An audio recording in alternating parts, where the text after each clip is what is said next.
Ron, you and I go way back. My first month of 28 years with the Dodgers was in April of 1977. Coincidentally, that was what I would call the best month of your outstanding 17-year Major League career. The season before, in 1976, your chief rival in the National League West, the Cincinnati Reds, had swept the New York Yankees to win the World Series, 4 games and out. Tommy Lasorda took over as the Dodger manager in 1977, and he quickly predicted his team would win the division. Did that put any pressure on you and your teammates? Not any more than wasn't expected already. We'd been in the league a few years now together. We'd had success. We ran into the best team that I faced in my career in the 76 Reds. Joe Morgan and I had numerous conversations over a period of time, and we agreed that the 76 team was the best team that I played against, and it was the best team that he played on. And I think the real reason why it's so adamantly defined to us is that they swept the Pirates and they swept the Yankees in the World Series. So I think they won 108 games, and then they didn't lose in postseason. So that's as good as it gets. Ron, you set a major league record for the month of April when you drove in 29 runs in that 1977 season. Not only did you do that, but you also hit 425 that month and crushed 9 home runs. What were the keys to such a spectacular month? We just came out of the chute good. We were always prepared to, open the season with our foot on the pedal. We were ready to go. We played the full season. We play 162. Every game counts in April just as much as they do later on. So as much as we can damage as we can do early, it'll give us the luxury if necessary. But I'm really talking about you. What did you do that early? Well, I was no different. I was basically, prepared to go. The fact that we had so many guys doing well simply made my job easier. I got hot. I got locked in. I did all that damage in 20 games. And that's, 29 RBIs in 20 games is essentially a 45 RBI month, and those don't happen. So you mentioned that it was the greatest month one of the greatest Aprils. Well, the fact is that not only was it was the greatest April, but it's the greatest April in Dodger history, period. And it's the greatest month in Dodger period, because of the new metrics that have come in to tie it together. So yeah, it was an incredible time. Tommy Lasorda, opened the season with Frank Sinatra singing the national anthem. We go 17-3 the first month, and we're cruising, and essentially it's over with by the end of May. Yeah. Well, looking at the Dodgers month of April in 1977, they started the season at home. You won 2 of 3 from the Giants, 2 of 3 against the Braves. With a 4-2 record, the Dodgers played their next 12 games on the road and almost won all of them. They swept 3 in San Francisco, the 2 in Cincinnati. In your first game in Atlanta, the Dodgers were ahead 5-3 in the 7th inning when heavy rain began to fall and continued for, I don't remember, 2.5 to 3 hours. You remember that night, Ron, I'm sure, because you had a double off Phil Niekro in that game, for one thing. Well, I'm not so sure I remember that particular night. All I remember is, we were steamrolling at that point in time, and Niekro was a guy that I had success against, and it was pretty true to form. What was working continued to work, and I remember used to running sprints in West Palm Beach during spring training. After people would play 5 innings or the pitcher was done with his game, they'd go out and run in the outfield. And I ran into Phil Necro out there, and he wouldn't leave me alone. You know, 'cause he was trying to figure out, how I was feeling against him, what I was thinking about him. And anytime a pitcher came up and did that to you, just turned around. Yeah, I'll see right. you later. Well, the umpires probably should have called the game that night, but Lee Wire just waited for the rains to stop. Braves scored 2 in the 9th inning and beat you 6-5. But the Dodgers then won the next 2 games in Atlanta, all 4 in San Diego, to wrap up an astonishing 11-1 road trip. You averaged over 6.5 runs a game in those dozen outings. Now, back home, you came back, you won the first 2 against the Expos to finish April, as you say, with a record of 17-3. That puts you 7.5 games in front of the Reds, who wound up 10.5 back of you at the end of the season. In the last 121 years of Dodger baseball, the 17-3 record in 1977 is the 3rd best April in franchise history. The 1940 Dodgers went 9-0. The 1955 Dodgers posted a mark of 14-2. And the only year, of course, they won the World Championship in Brooklyn. But to show you folks how hot Ron was in April of 1977, he drove in runs in 16 of the 20 games, obviously having multiple RBI in some contest. I know in one game, Ron, you slammed, well, in one stretch of 3 games, you slammed 4 home runs, you knocked in 12 runs. Was much of that success because of your focus at the plate? It was pretty much the whole lineup. You know, we were just, you mentioned that road trip. I don't remember ever a better road trip in my entire career. 11-1 and scoring 6.5 runs a game. I mean, that's awesome. And you know how tough it is. There's very few teams that have winning records on the road. You got to play really well at home to make that up if you're a good club. But your better teams will play better than 500, and there's only a few of them. So to be able to do that on the road, it was a major boost to us. Not only because it was that kind of a road trip, but it gave us a real good push the first month of the season. And like I said, it grew to over 10 games or so, I think, by the end of May. And then it was kind of like cruise control. Yeah. And we lost a lot of momentum. You know, there wasn't that daily push that we needed to have. Yeah. Our friend Houston Mitchell, who is the editor of Dodgers Dugout, which I think is the best Dodger website on the internet, if you love the Dodgers, published by the Los Angeles Times. Houston Baseball Reference and I kind of teamed for the research for some of the numbers that you are hearing. Ron is number 2 all time among Dodger players for RBI in 1 April with 29. Cody Bellinger drove home 37 runs in April of 2019. Ron's 9 homers in 1977 rank him 3rd in Dodger annals in an April. Bellinger pounded 14 homers in 2019, and Matt Kemp clubbed 12 in April of 2012. I was surprised, Ron, to learn that your .425 batting average in April of 1977 is 16th among Dodger batters in a month of April. You go back to 1921, Jimmy Johnston hit .510, which is number 1. Roy Campanella, .487 in April 49 is 2nd. But you came back the next year and had a good April. You hit .321 that year. But, we always came prepared early to play. We were hopeful that we'd be able to have a cushion. April of the next year was no different. We wanted to get back on track.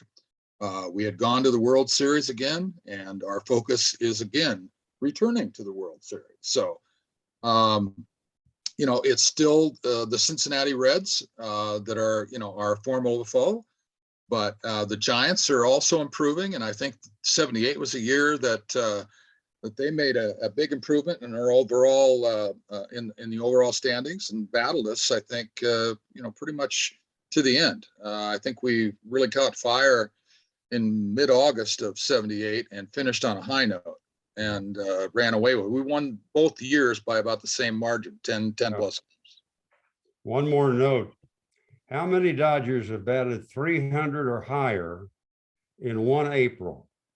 263. Wow. We're chatting with old friend Ron Cey, who was a six-time All-Star, played on the 1981 World Championship Dodger team, and 4 LA pennant winners in 1974, 1977, 1978, and then, of course, in 1981. In his 12 seasons with the Dodgers, he ripped 228 home runs, which is second in Los Angeles Dodger history to Eric Karras's 270. Cey had a total of 316 home runs when you count his years with the Cubs and the A's. It's well documented by Vinny as well. Cincinnati was, always a special place to play because of the rivalry. It wasn't just another regular season game. You notched it up a little bit. You knew that these games counted 2 instead of 1. You can make a difference here. And you have to win these heads-up games. They're extremely important. And the first game of the doubleheader, I went 5 for 5. I 3 doubles. Everything that I hit was a rocket. We win the first game, I believe, because if I remember correctly, Walt at the end of the second game was feeling pretty good. Because after I had lined out 3 times the second game, and now I am going to be hitting in the top of the 9th. He sees me walking down to the bat rack, which where he sits, and he stands up and he starts walking towards me, and he's got this smile on his face. And I'm saying, to myself, why is he smiling at me, man? I mean, I'm over 3 with 3 rockets, and I'm not happy about that. Not a bit. I could easily be 8 for 8 today. And, so he walks up to me, he puts his hands on my shoulder, and he says, "Hey, would you do me a favor?" I said, "Yeah, what's it? What is it?" And he says, "Just hit one more line drive." So he got me smiling then. And I started to, take the edge off a little bit. Yeah. You know what? Yeah, just let's go hit another line drive, but let's make this one count. And so now I'm up there, and Pete Rose almost made a great play on me because I hit a rocket by him that he got his glove on that he dove for. And so I'm feeling a lot better after that one. That would have been really tough when you hit 5 balls in the first game and you get 5 hits, and then you line out 4 times the next game and you got nothing to show for it. Wow. Well, at least I came away with it, and it's a good story to tell. And it was, I had others. I had another streak in 1977 up in Candlestick where I got 9 consecutive hits. Wow. And the last one was a Friday night base hit up the middle. And then I went 5 for 5 on Saturday, and I was 3 for 3 on Sunday, going to the top of the 9th. And I had a check swing 3-2 pitch. It was called a strike. And so, that ended it. But yeah, 9 hits in a row. Yeah. I was, and I gotta tell you, it didn't matter what they were throwing. I was just hitting the ball hard somewhere, and they were finding holes. Tommy Lasorda once said, "Ron is perhaps the most disciplined hitter I have ever seen. He has a great knowledge of the strike zone, seldom swings at a bad pitch, and will take a walk. That's what makes him an outstanding power hitter." That's quite a compliment.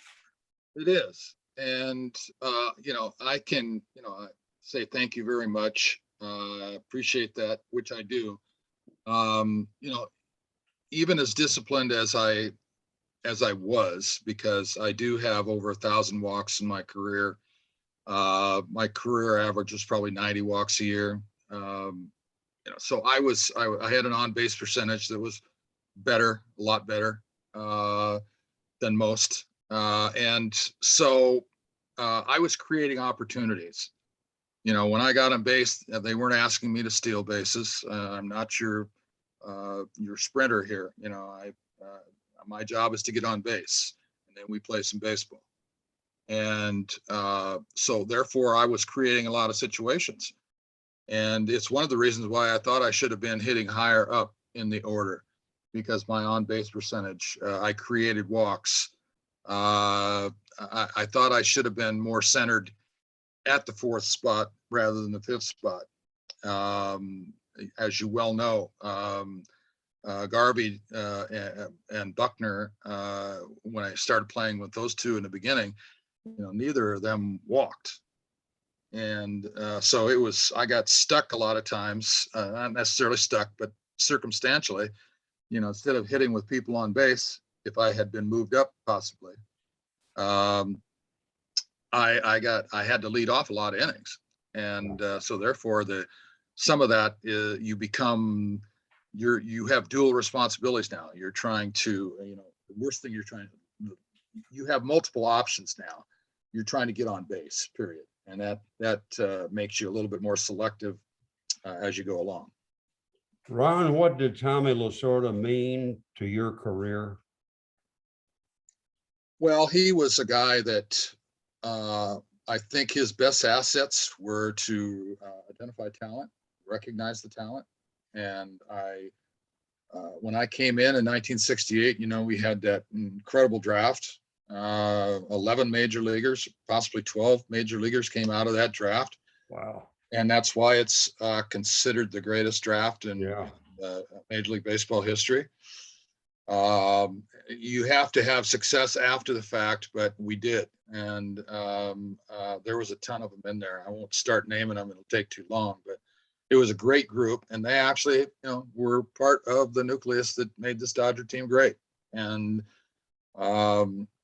it was a special group. Tommy had half of those guys over in Ogden, Utah. Yeah. And the other group was centered over in Tri-Cities, Washington, in Class A ball, with Don LeJohn, who was a former Dodger third baseman. And we had myself, Joe Ferguson, and Doyle Alexander come out of that group. And from that point on, Tommy started, nurturing us. Bobby Buckner, Bill's brother, played with me in Tri-Cities, and Billy was playing with Tommy in Ogden. And so they were communicating back and forth. So I was getting to know Bill rather well indirectly. And so when we first met, we felt like we're kindred spirits almost. Yeah. And so, as soon as we got to spring training the next year, Tommy had, a bunch of guys under his wing, and we did things together. And it was a lot of fun. Bashork was one of them, Valentine, Buckner, myself, others. But we hung together, did things together, grew up together in the organization, and, we came, pretty much like a little family. And Tommy was the one who was the, pretty much the guardian. And he also fought for us, because not only were we performing, but he wanted to let people know that we were performing, mm-hmm. Like, my guys are doing pretty good, I think might be next in line. Kind of thing. And you did need it. You do need it. You need somebody to push. You do all of that stuff. And I think I was, I had 2 PhDs before I got to the major leagues. And, it still took some convincing by Tommy to Al Campanis that in Walter Alston that, I belonged. You took care of yourself. How many times did you go on the disabled list? I didn't go on a disabled list until 1981, when I broke a bone in my wrist. I got hit by a pitch in early September. It was a shortened season. I was against the Giants at Dodger Stadium. And as soon as I got hit, I knew that, I was in trouble. My body responds to me, talks to me. I know when things aren't just, right. And this time, this feeling would not go away. And the only odd part about it was that where I got hit, it was the opposite side of the arm that broke. It broke on the inside rather than the outside. So it basically hit me here, but it broke over here. Wow. And that I'm told that because of the force that it was hit with, that the energy, or whatever you might call it, from that impact transferred through the wrist and then broke it on the other side. It had to give somewhere, and it gave over there.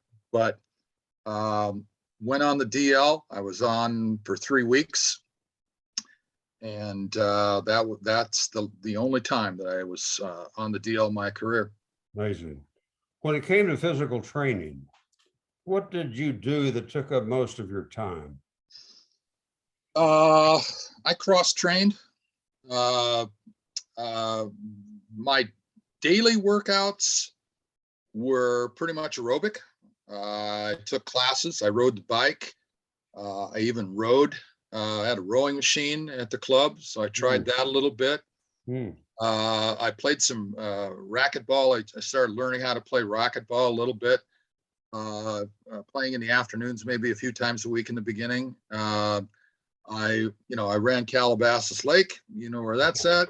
2 miles. Yeah, and exactly. And that was kind of like, that was my, that was like an off day. Just, I'm just going to go jog the lake.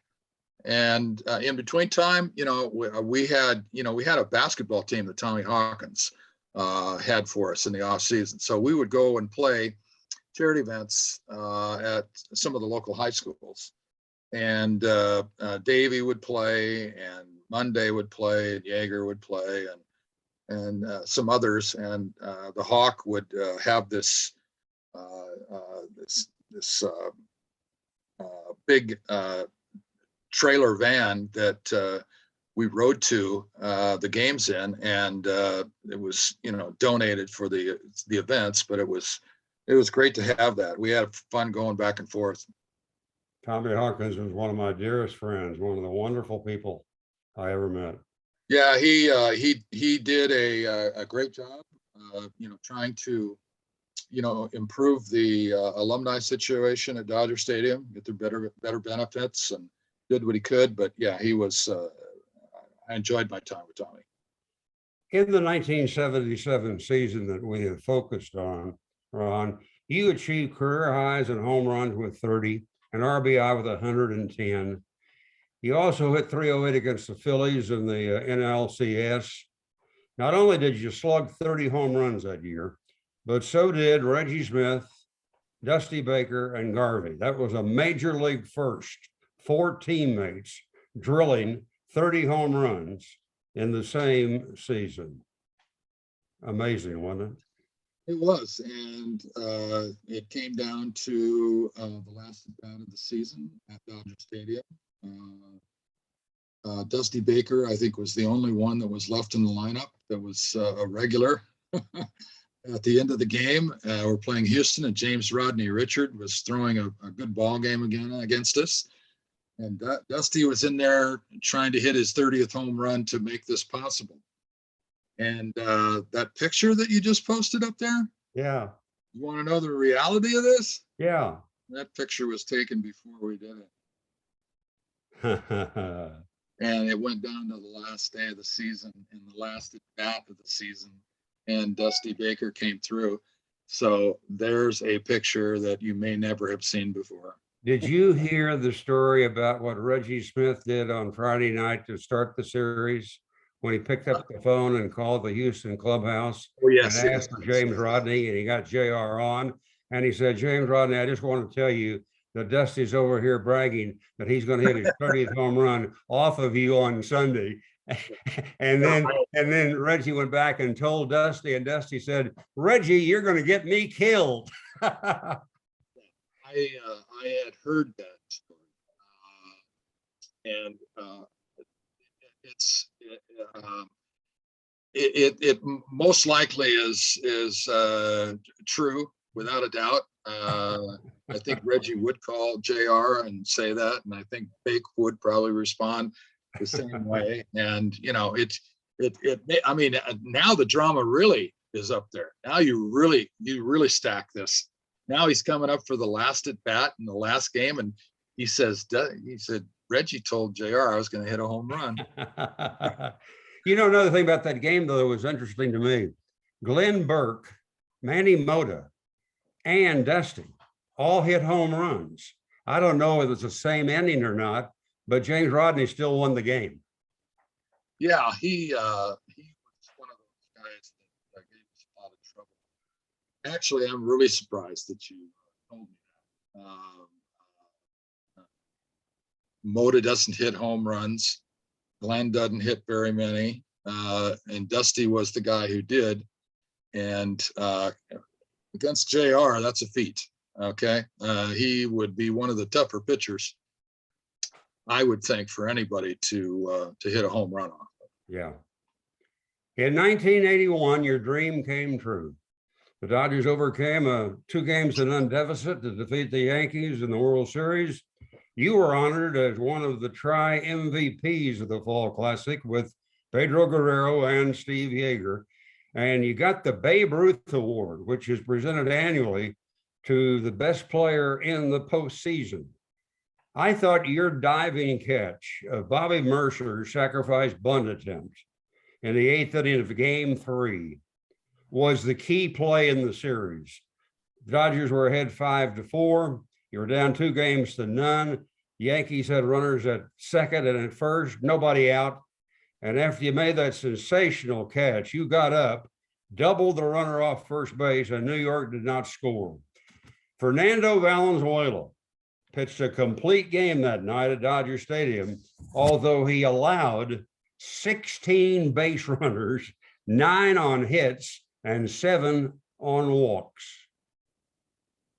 Very characteristic game from him, plus the fact that, he's in the game long enough to have those things add up. Fernando was a guy that Tommy gave the ball to, and short of, getting hammered, he's probably going to stay in there. As I said, much to Fernando's credit, he hung in there and battled it all the way. The defensive play was the game changer. It took the momentum away from them in that inning, and actually I finished that inning by fielding a ground ball and tagging the runner who was advancing, and it was just an easier play for me to tag him than throw across the infield. Yeah. And it was a big night for me offensively too. I had a 3-run home run. I had another hit. I had 2 walks. I was on base all 4 times. 3 runs batted in. This was pretty much my game. And Fernando, like I said, really gritty, but it might have been a good idea to think about taking him out. There was a terrifying moment in Game 5 of that World Series when you were hit in the batting helmet by a pitch thrown by Rich Gossage of the Yankees. Did you ever see the pitch? I did. I was just looking for a late break. I was trying to hang in there. The pitch was on the inside part of the plate and up, and I was just trying to not get backdoored with a slider. And as soon as I knew that it reached that point and there's no rotation coming out of it, then it's time to, bail. And the only thing that I could do at that point in time was duck my head. And I wasn't wearing an ear flap. And that little duck, if you, where your brim of your hat is right through here. So that has actually cut me up here. And it saved me because it didn't hit me in here. And if it would have hit me in here, then I would have had an ear, eye, nose, throat problem. And probably this cheekbone is caved in. And, I'm not playing. And as it turned out, I had a concussion. I would have been in today's game on concussion protocol, and I would have missed the series. And if that had happened, that would have been worse than getting hit by Goose Gossage. I can tell you that. Yeah. But it was left up to me. I passed the tests that I needed to have be the way they should be in order. And CAT scan, the MRI, went back the next morning for another just release. and I was on the plane to New York, and we got a 1-day rest because of the weather, and that was a big rest for me. It got me a little bit more under control, with what was going on, and I had to leave early on the day of the game, game 6, to go through some protocols to see if I was going to be able to play. If I wasn't getting dizzy by doing all these things, and if I wasn't getting dizzy when I was running hard. So I had to do a lot of different things, strenuous things, to make sure that, nothing was going to happen. And I was in control of it. And I was in control of it until I think it was the bottom of the 5th or top of the 6th. Probably, no, it would have been a bottom 5, I believe, possibly bottom 6. Somebody hit me a little humpback liner to end the inning defensively, and it came at me like a fuzzy tennis ball. And the inning before, that inning, top half, is when I drove in the go-ahead run that led to the gates opening, and we pretty much pushed the lead up to like 4 or 5 runs. And at that point, experiencing some dizziness, I didn't want anything to happen on my watch. I wasn't going to jeopardize the club. I wasn't going to go out there and mess things up. So I told Tommy that I had to shut it down, and worst case scenario, I'm back tomorrow. But we were able to score a few more runs. Steve Howe gets Bob Watson to hit a fly ball to center field. Kenny Landreau puts it away, and we take the world championship back to Los Angeles with a 9-2 victory. Going back though to that Sunday game when you got beamed, Ron Guidry has you down 1-0 in the 7th, and Guerrero and Yeager hit back-to-back homers to give you the lead. You won the game, took the 3-2 edge in the series back to New York. As you said, you had the next day off to travel. Then you got the break when the rain postponed Tuesday's game, and that allowed you to play Wednesday night. And you had 2 singles and drove in a run. And what an evening for you and all the Dodgers. I want to go back now to your early years. You were born and raised in Tacoma, Washington. In high school, you earned 9 varsity letters, and I'm going to presume they were in baseball, basketball, and football. You're correct, and it was a 3-year high school. We had 3-year middle schools here. They were called junior high schools, so it was 7, 8, 9, and then high school was 10, 11, 12. So we didn't have a freshman year of high school as they do down here. You attended Washington State for 2 years. Did you have a successful collegiate career playing baseball over there? Yeah, it was my proving ground. I was drafted out of high school. I had the Vietnam War staring me in the face. I had a college scholarship to go play baseball at Washington State and go play professionally and start my career. Well, there were a number of issues that had to be dealt with, and the Vietnam War, if I had signed and went and played baseball, I would have been going to Vietnam. And I had to have protection, and the protection was going to school. And so I had I believe it was a 1S classification, and that means that you have to be eligible hours wise or units and grade point average.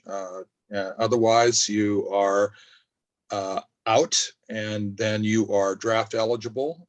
You're going to be going to Vietnam because they're going to classify you 1A.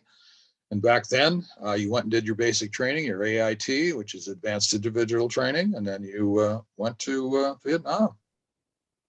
And so I went to school, and we didn't have freshman eligibility in the Pac-8 back then. So we all had to play freshman baseball. And it's the same time that, Lou Alcindor was down at UCLA playing freshman basketball. So he wasn't eligible to play in the basketball Pac-8 conference either as a varsity player.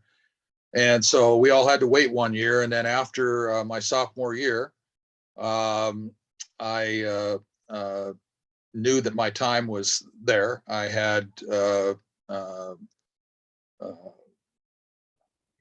don't know exactly. We only played 38 games, but we won 29, lost 9. We beat everybody in the Pac-8.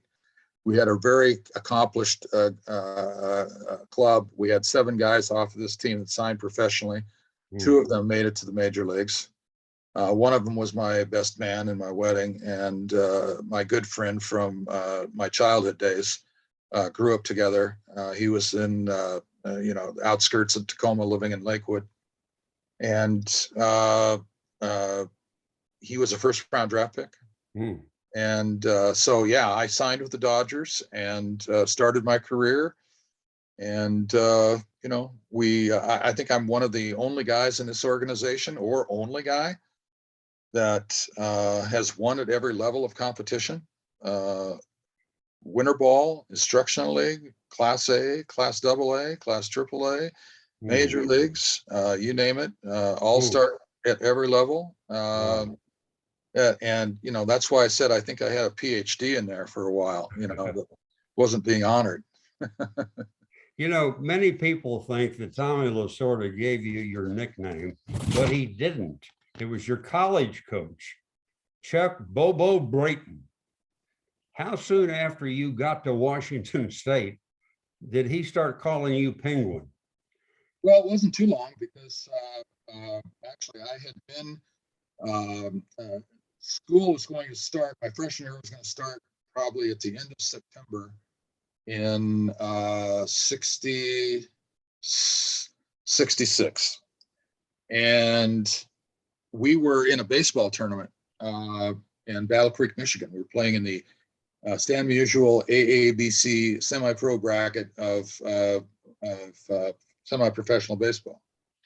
And all those guys that were on our club were on this club that was the West Coast champions, state champions, league champions, you name it. They were on this club called the Cheney Studs. And Cheney Stadium in Tacoma, the AAA franchise of way back when I was growing up, San Francisco Giants, was our sponsor. And they were a legendary group. This was kind of a select group. You were invited to play on this team. You didn't practice. You didn't sign up. You were asked to play on this team. So we had a pretty good group of guys, and we ended up losing in the final game of the World Series. And we're on our way back to school, and we had fall practice for about a week. And that's where he then decided to call me, or said, "Yeah, I got a guy that runs good, but he runs like a penguin," And he already knew my nickname from high school. It was football nickname called Scooter, so they go a little bit together. But yeah, I've had nicknames. They're all they're all okay with me. I was going to say, did it bother you that they called you Penguin? I think in high school, the first time they called me Scooter, I didn't know how to take it, and then I realized that hey, this is this is going to be fun. It's meant in good spirits. So I rolled with it, and so yeah, everybody's just started. They didn't even ever call your name anymore. It's always by Have you always been a third baseman? Well, when I was a kid, I was a pitcher and played shortstop and hit fourth, and the only position that I didn't play when I was young was a catcher. And I shouldn't say didn't play. I got behind the plate, I think maybe for one inning, I can remember, or it was in practice. I put on the gear. It might have been in practice, but I just didn't like it. It was really awkward for me. But when you're playing pickup baseball, you have an opportunity. You just move around the field. You're playing. When guys move up, you're moving out of second base. Now you're going to play short. Now you're going to play left field. Yeah, you're going to go play first base again. So yeah, that's kind of that's how it revolved. Because I remember in grade school, when a guy made an out, everybody would move up. So then they could come in and hit. And then they would hit until they made it out. And then they would go play first base, and then go play second base.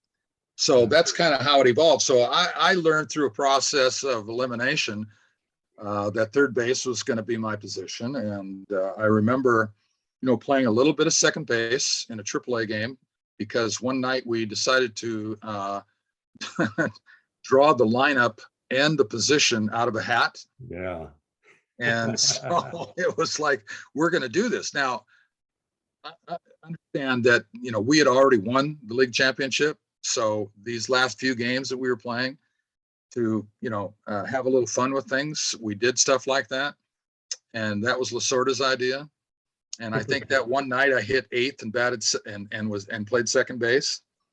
And there was another time in instructionally where they said, our left fielder, is down today, and we really don't have any place else. Do you want to just get some at bats in and play left field? And I'd say, yeah, sure, I'll do that. And so I went out there, and it wasn't too long before somebody hits a ball down the line, and I run over and I cut it off, and I throw a strike to second base on a hop, and I throw the guy out. And, I'm saying, oh my God, now you're the left fielder, right?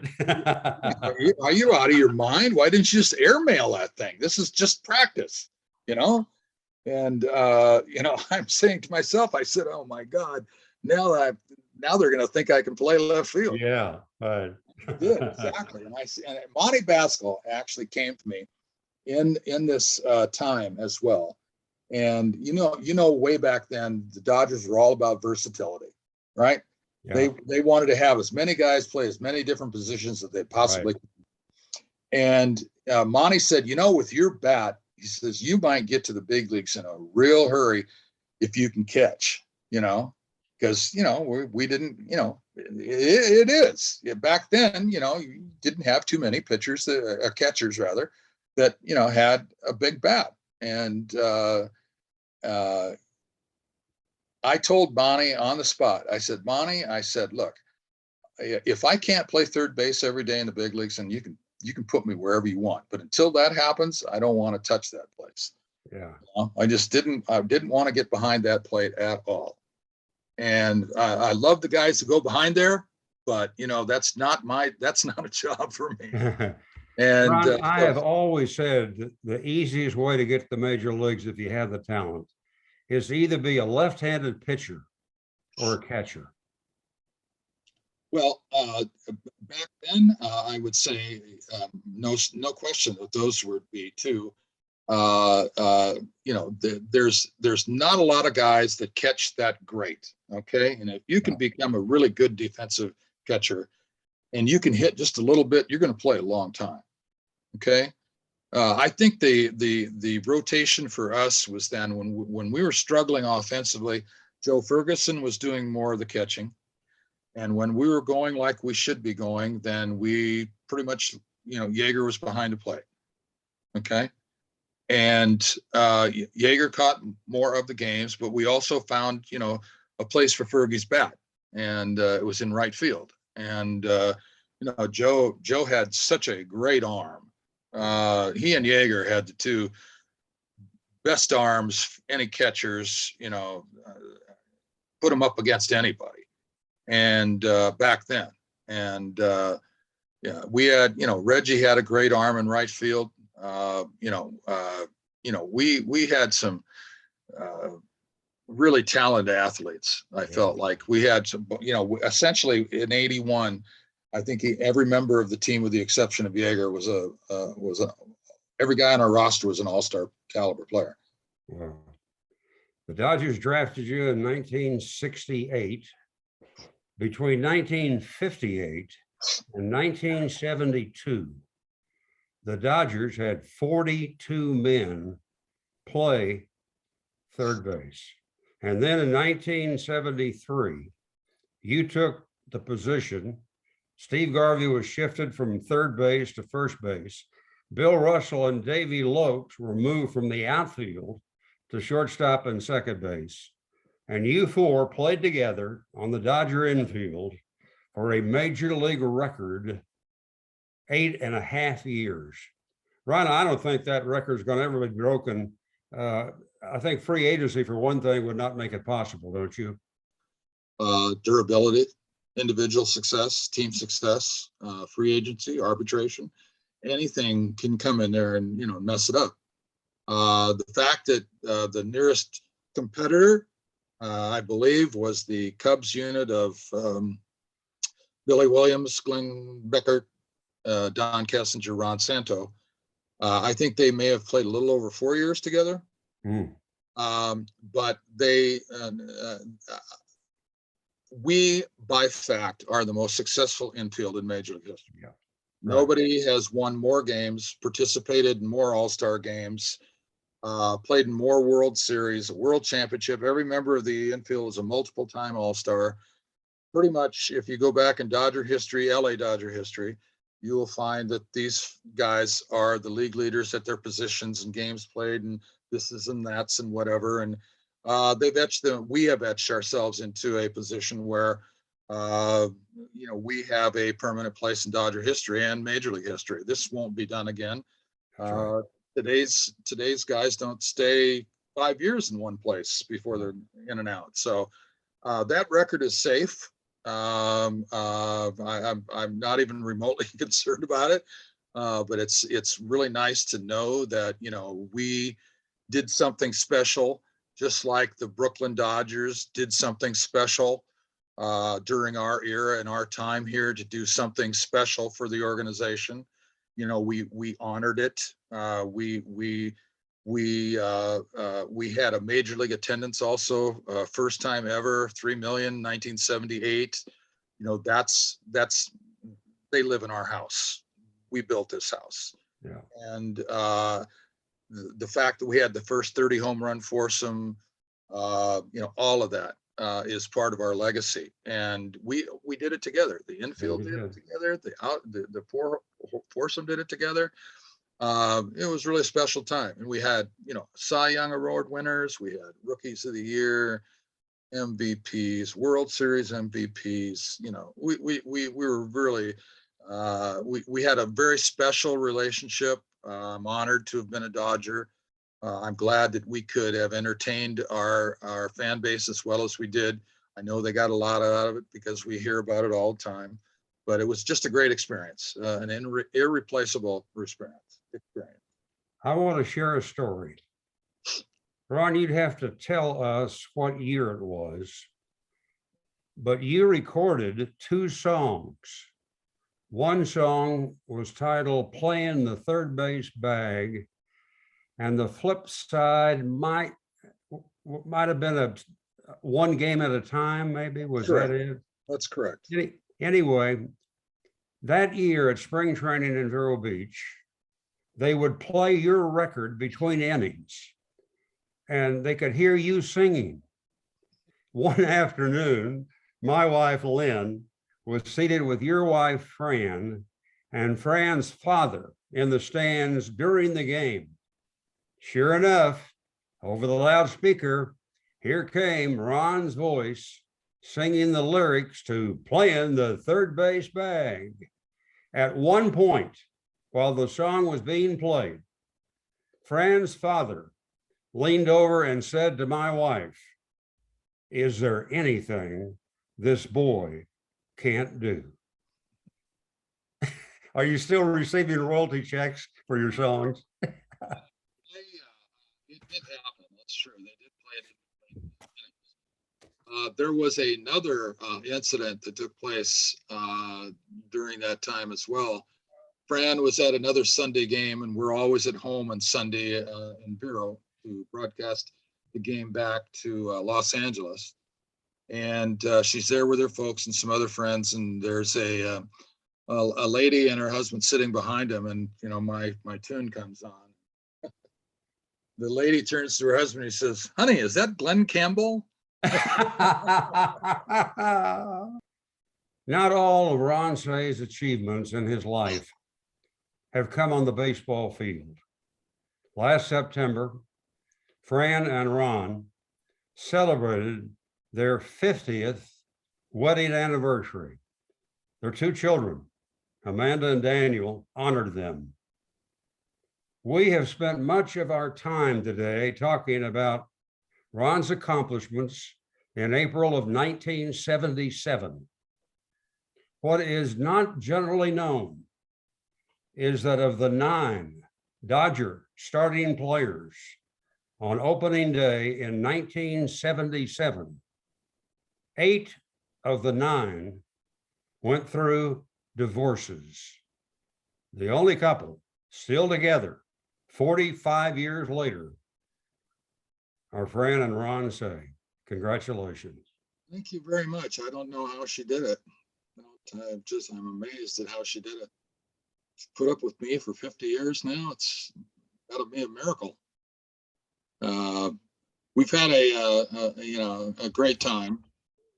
Certainly, all of our parents are now deceased, and we're just trying to be as much a part of our family as we can. My daughter has 2 girls. My son has a boy and a girl.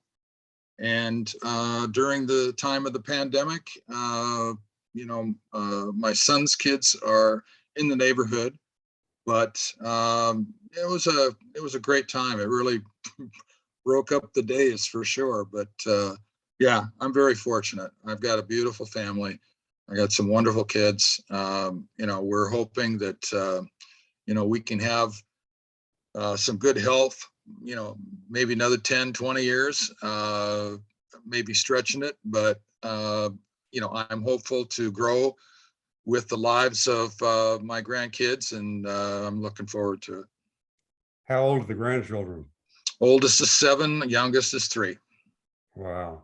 Is Dan still coaching baseball at Calabasas High School? No, he isn't. He's doing private lessons now. Uh-huh. Ron, can't tell you how much it's meant to me that you could take the time to be with us today. I hope you've enjoyed it. Always, Ross. Thanks for having me on. Good health to you. We'll Thank see you. you along the way. You got it. Thanks so much.